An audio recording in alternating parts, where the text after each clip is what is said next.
Okay, so disclaimer guys, no. So this video is for only education purpose. I never encourage people to unlock stolen phone. The unlocking is just only for personal device. No copyright video or audio is used in this video. Thank you guys. Okay, so share ko sa inyo to guys, no. So ngayong araw guys, meron tayo ditong phone device guys, no. So itong phone device nito guys ay Huawei Y7 Prime guys. So Huawei Y7 Prime 2018 natin ito guys, no. So ito guys yung likod niya guys. So yung issue ng guys ng phone device nito guys ay meron siyang basag guys, no. At ghost touch guys yung LCD nito guys. Yan. Tapos meron pa itong issue guys na pinapatanggal sa atin guys. Ito guys yung Google Security guys, no, or FRP nito guys.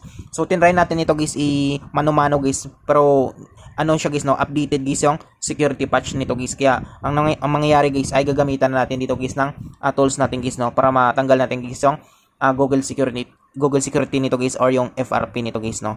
Yan. So papakita ko rin sa inyo guys, no. So ito guys yung phone device nito guys ay ano ito siya guys, Qualcomm guys, no. So pag Qualcomm tayo guys ay EDL guys or T-Point guys yung gamit natin guys, no.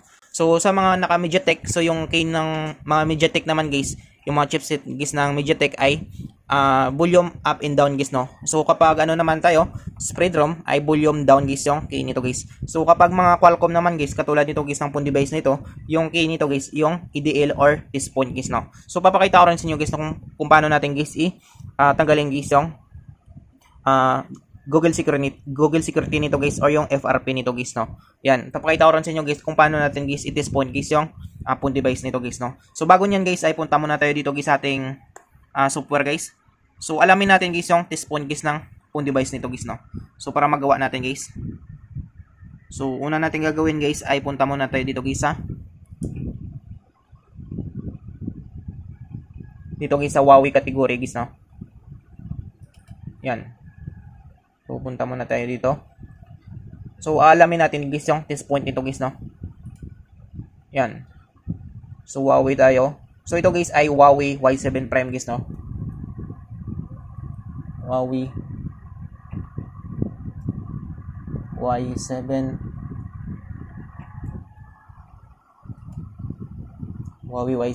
Prime.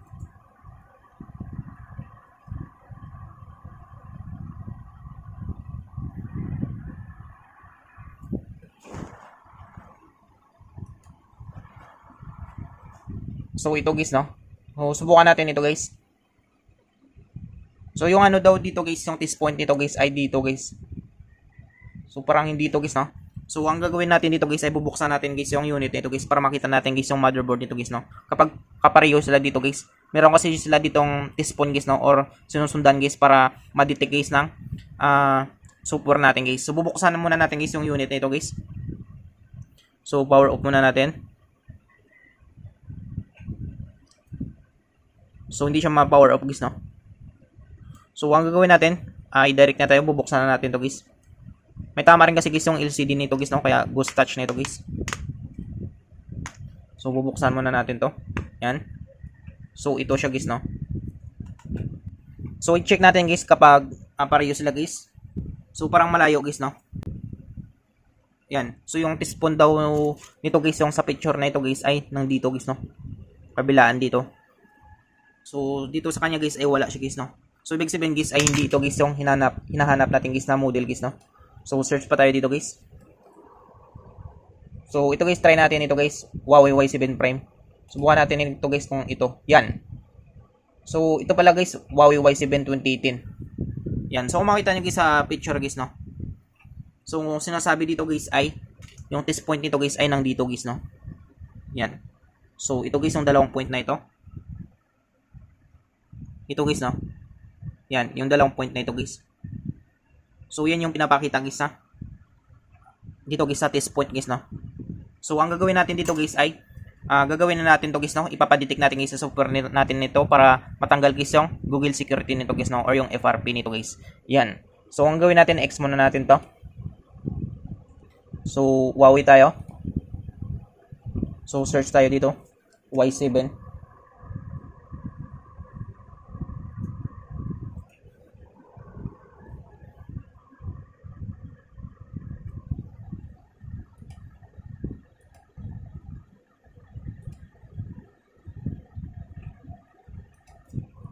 So type tayo dito guys, Y7 guys.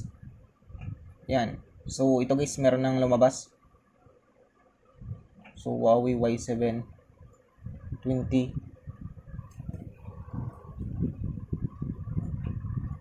18. So wala dito guys. Huawei Y7. Ito guys, try natin to. Huawei Y7 EDL guys. So Snapdragon ito guys, no? Or Qualcomm ito guys.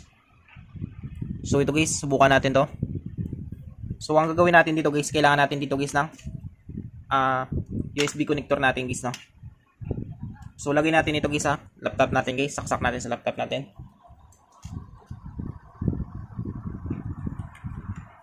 Yan. Sunod natin dito guys ay kailangan natin guys ng test point dito guys sa unit guys, no? So para ma-test point natin ito guys, tanggalin muna natin guys yung earpiece connector guys ng battery nito guys. At kailangan natin ma-power off ito guys, no? So nakabukas pa kasi siya guys. So ang problema lang dito guys ay ghost touch guys, no? So sakto lang guys na gagamitan natin guys ng support natin guys, no? Para hindi natin mahirapan guys. Kasi ghost touch naman guys yung LCD nito guys. So ito lang naman guys, pinapatanggal sa atin guys yung Google security nito guys, no? So tanggalin natin to guys. Yan. So dating guys, this point natin to. Subukan natin. So set up lang natin guys yung tweezer natin guys, no? So kailangan natin dito guys ng tweezer guys para ma-detect natin guys yung test point nito guys, no? Ng phone device na ito guys. Yan. So ang gagawin natin, test point natin to. So test point tayo, tapos saksak natin guys yung ito guys yung USB connector natin guys, no? So EDL tayo guys. Ito guys yung susi niya guys, no? Or yung key niya. EDL test point tayo. So ang gagawin natin dito guys ay click natin guys yung category guys ng erase FRP na ito guys. Yan. So antayin muna natin maglabas guys yung program na ito guys, no? Bago tayo guys mag test point guys. Yan. So waiting for USB QD loader guys, no? So subukan na natin guys. So medyo mahirap guys, no?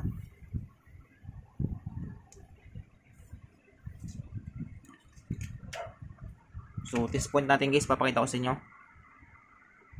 Yan. So ano muna tayo? Test point, tapos saksak tayo guys, no? Yan, pag ginento siya guys.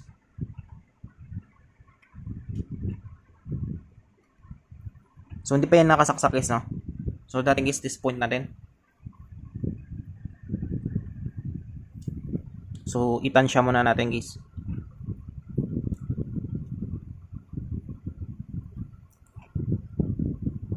So medyo malayo pa.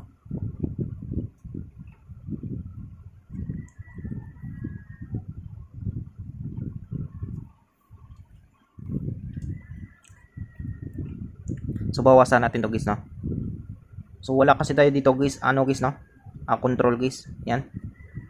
So lagyan natin guys ng konting control dito guys. Para hindi tayo mahirapan guys mag test point nito guys, no?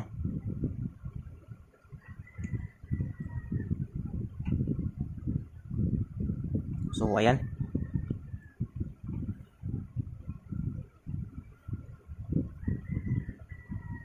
So ayan siya guys, no? So okay na ito guys. So subukan natin. So test point tayo. Tapos salpak tayo guys ng USB connector natin guys, no? Subukan natin guys kapag ma-detect guys yung phone device natin na ito guys, no? Yan. So tignan nyo guys yung program natin guys. So nagrarana guys, no? Yung program natin guys. Subukan natin guys kapag matanggal guys yung FRP guys ng phone device nito guys, no? Yan. So waiting flash programmer guys. Yan. So naka-steady lang guys yung test point natin guys, no?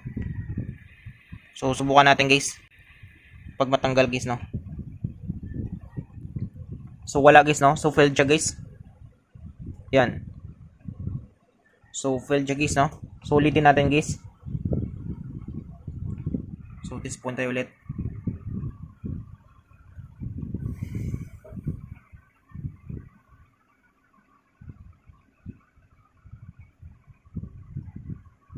Test point, tapos salpak tayo. Yan. Subukan natin pag mag-run ulit. So sana guys ay successful na siya guys, no?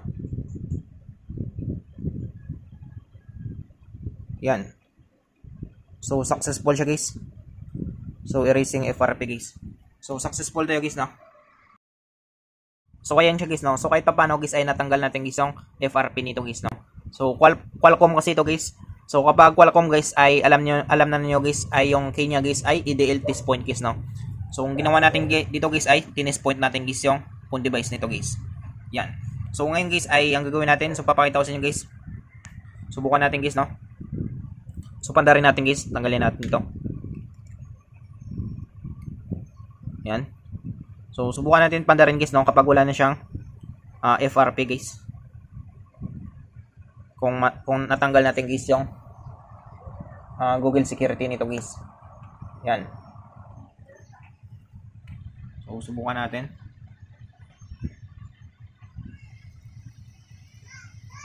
So formatting pa rin siya guys no. So factory reset low level. So antayin natin guys. Kapag natanggal talaga natin guys yung Google security niyan guys no, ng phone device na yan. So basta tandaan nyo guys no, yung mga key guys ng mga phone device or mga processor niya guys no. So kapag mag-FRP tayo or magtanggal tayo guys ng password natin. So kapag MediaTek guys ay volume up and down guys no. At kapag Qualcomm naman, ito yung ginagawa natin guys ay Matek guys no, ADL siya guys or T-Spawn guys. So kapag yung chipset niya naman guys ay spread ROM, so volume down yun siya guys no. Yan. So antayin na lang natin.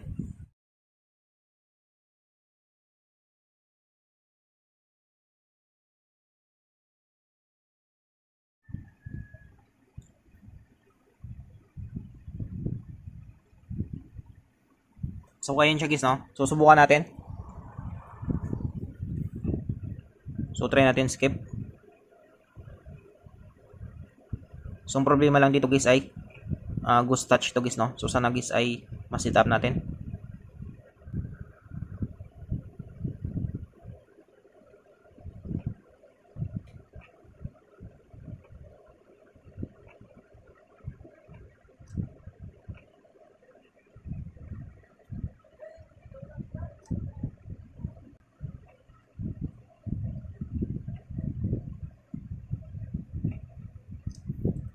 So wala siya guys no. So hindi siya ma-touch guys. So ang ano lang dito guys ay successful tayo guys sa pag-FRP nito guys no. So natanggal natin guys yung Google security nito guys. Ayan. So hindi na siya ma-touch guys. So may tama kasi guys yung LCD nito guys. Makita niyo guys basag guys no. Ayan. So ang malaga dito guys ay nag-successful tayo guys sa program natin dito guys no.